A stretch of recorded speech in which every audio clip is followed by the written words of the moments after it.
That fresh morning. That fresh morning.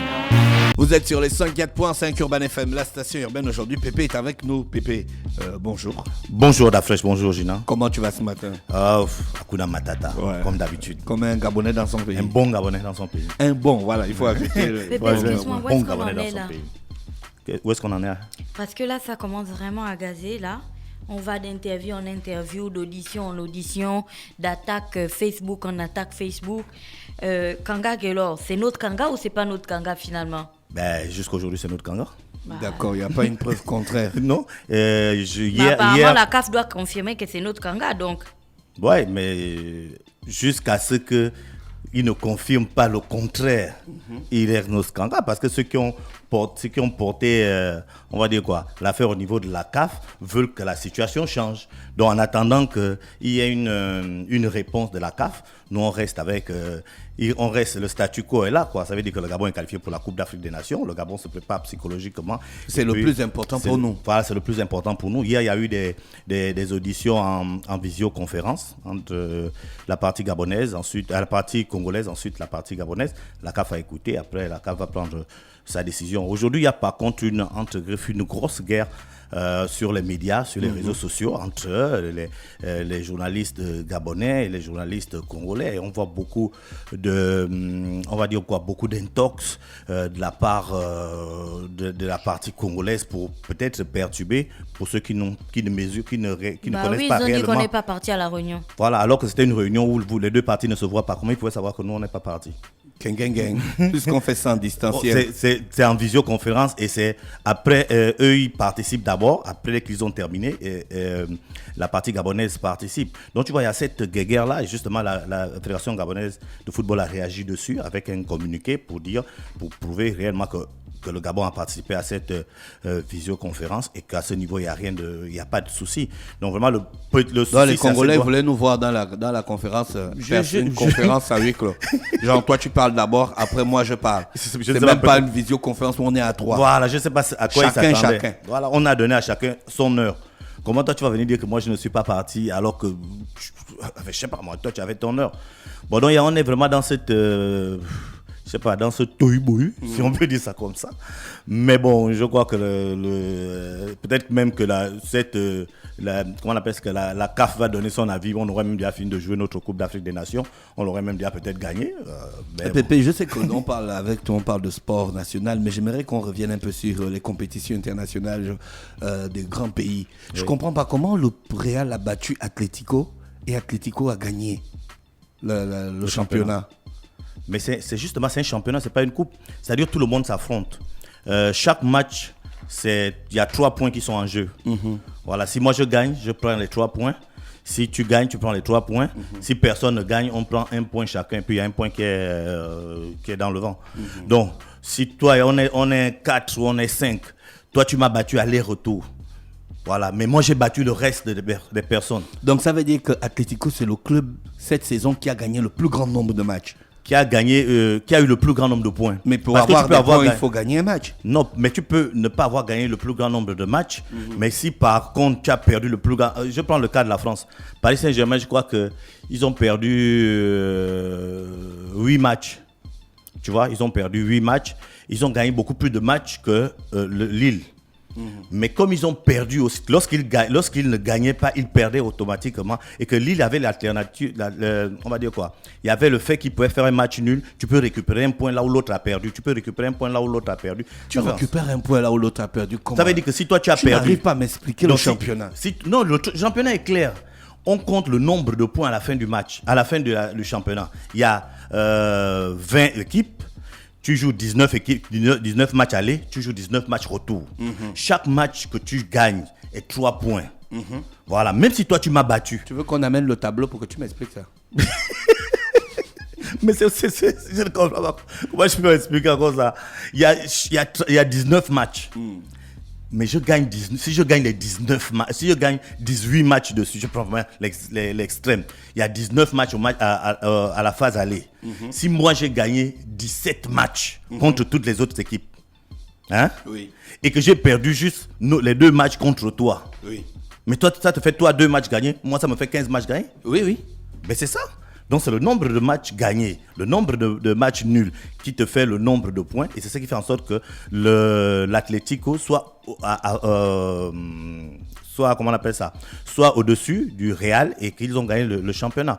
Donc ils ont eu simplement le plus grand nombre de points. Et c'est pas pareil que la Coupe d'Espagne. Non, c'est pas pareil. La coupe, dès que je te bats, tu es éliminé. Tu vois, tu es éliminé. Après, il y a certains qui font aller-retour. Donc, Est-ce que dans le championnat, il y a les poules?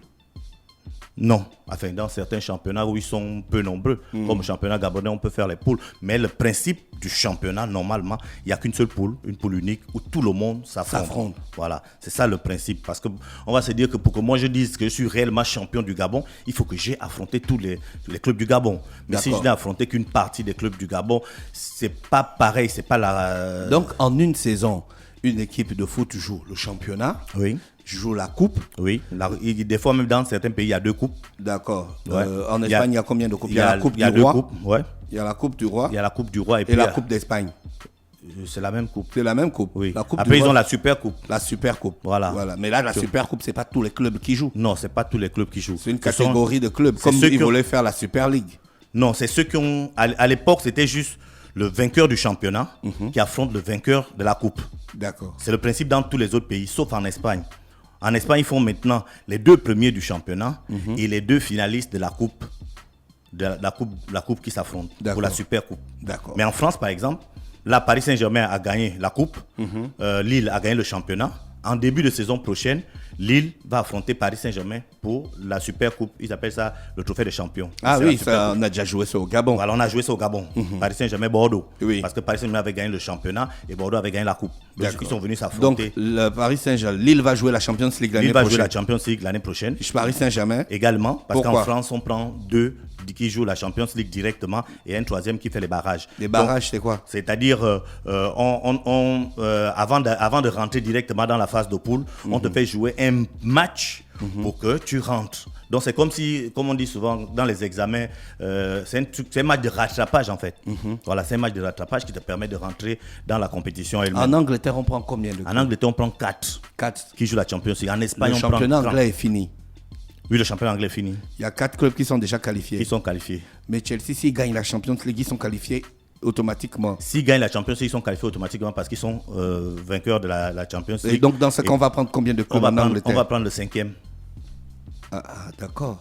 Voilà. Mais comme je crois que Chelsea, ils vont être 5e sûrement.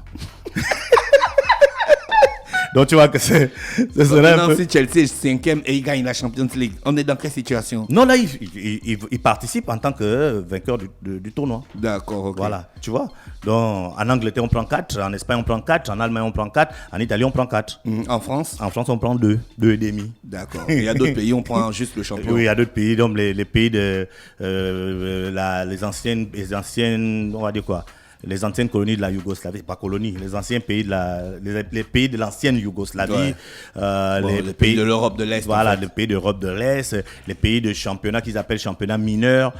Voilà, ils prennent un là-bas et puis le deuxième joue les barrages, des choses comme ça. D'accord, Pépé, on revient au Gabon, les assises. Oui, les assises sont terminées et puis donc il y a eu beaucoup de, il faut bien préciser, il y a eu beaucoup de propositions qui ont été faites parce que c'est pas des décisions qui sont déjà entérinées. Il y a eu des commissions qui se sont mises au travail, qui ont étudié la situation du championnat national de première et de deuxième division actuelle et qui ont proposé on va dire quoi, au ministère dont les différents points de sortie de cette situation. Il sera maintenant au ministère d'aller présenter ça au gouvernement et à l'échelle supérieure pour que les décisions soient entérinées. Donc, d'accord, le rapport là, il va être rendu public? Il a été rendu public. D'accord. Il a été, puisqu'ils l'ont lu devant l'Assemblée. Je crois qu'à ce niveau-là, on peut dire qu'il a été rendu public. Et puis maintenant, comme je le disais, tous les points qui ont été actés ne vont pas forcément voir le jour. Si maintenant, au niveau du gouvernement, on pense que peut-être si on a... je vais prendre un exemple clair. Dans les propositions, il y a la création de la Ligue nationale de football féminin. Donc ça veut dire que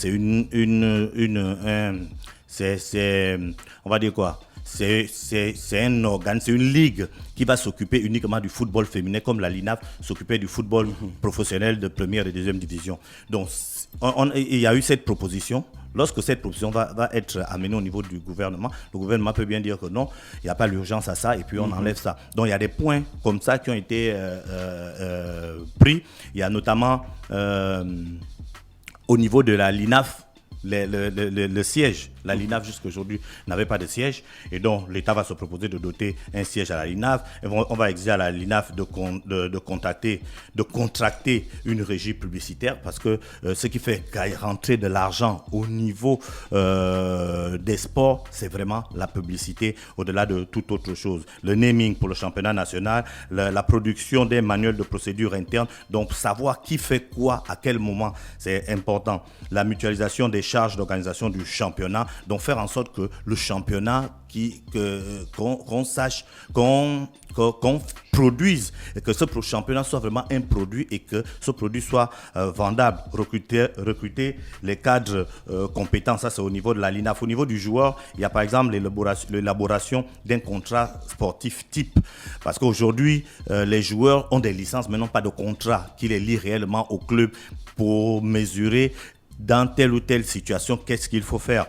Il y a par exemple l'adoption et l'application du statut de joueur professionnel, ça va dans le même sens. Aujourd'hui le joueur professionnel, il est comme un joueur amateur, il signe un contrat, il signe une licence, il y a un contrat que certains clubs font signer aux joueurs, que d'autres clubs ne font pas signer aux joueurs. Donc dans le même championnat, on va trouver des joueurs qui sont sous contrat, d'autres joueurs qui ne sont pas sous contrat. Donc à ce niveau, on va essayer de faire en sorte qu'il y ait une réelle harmonisation pour que tous les joueurs aient le même, qu'il y ait un statut type pour tous joueurs, que les joueurs puissent bénéficier de la retraite. On sait qu'aujourd'hui, le footballeur, dès qu'il a fini, on va dire quoi? Lorsqu'il a fini son jeu, lorsqu'il a fini son temps de jeu, c'est fini pour lui. Après, il se débrouille. S'il a préparé son après-football, tant mieux. S'il ne l'a pas fait, tant pis. Donc là, parmi les réformes, on se propose d'accompagner le joueur vers cette retraite, qu'il bénéficie de la retraite, qu'il bénéficie également des prestations sociales, notamment à la CNAMGS. On sait que le statut du joueur ne lui permet pas d'être gabonais économiquement faible, ne lui permet pas également d'être, comment on appelle ça, d'avoir d'avoir une réelle sécurité sociale, parce que c'est vraiment un cas particulier, donc ça a été revu pour permettre donc à ces joueurs de pouvoir bénéficier de ces prestations sociales. Donc au niveau des clubs, il y a les transformations, et là c'est peut-être la plus grosse, on va dire quoi, la plus grosse avancée, faire en sorte que le club ne soit plus une association, mais qu'il soit une entreprise, qu'il soit une société. Et donc on connaît tout ce qu'il y a comme autour toutes les exigences autour d'une société, autour d'une entreprise. Si ce point arrive à être exécuté, je crois que ce sera la plus grosse réussite. Et maintenant, après, l'État se propose d'accompagner ce nouveau championnat pendant 3 ans, et qu'il y ait réellement un organe qui va suivre les décaissements, qui va suivre, j'ai envie de dire en un mot, qui va suivre l'argent que l'État va mettre en place pour que ce qui s'est passé dans les années antérieures ne se repasse plus.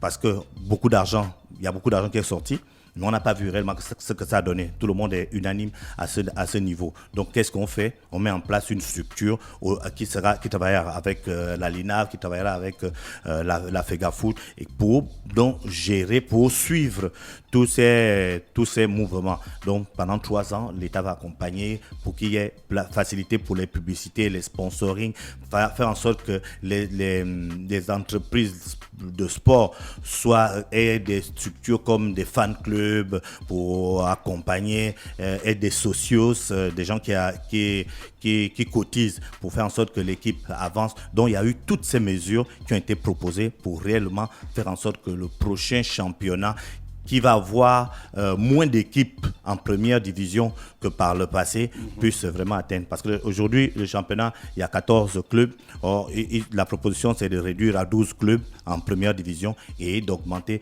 les clubs qui sont en deuxième division. Donc, c'est vraiment tout ce qui a été proposé. Et sur le papier, c'est vraiment de très bonnes propositions. On espère, on souhaite vraiment maintenant que sur le terrain, ça arrive à s'appliquer. Merci Pépé. D'autres informations pour le sport? Non, c'était le tout pour le moment. D'accord.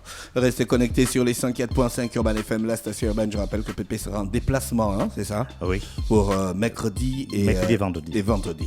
Restez connectés sur Urban FM 104.5, la station urbaine. On se retrouve dans quelques minutes. Start Fresh Morning.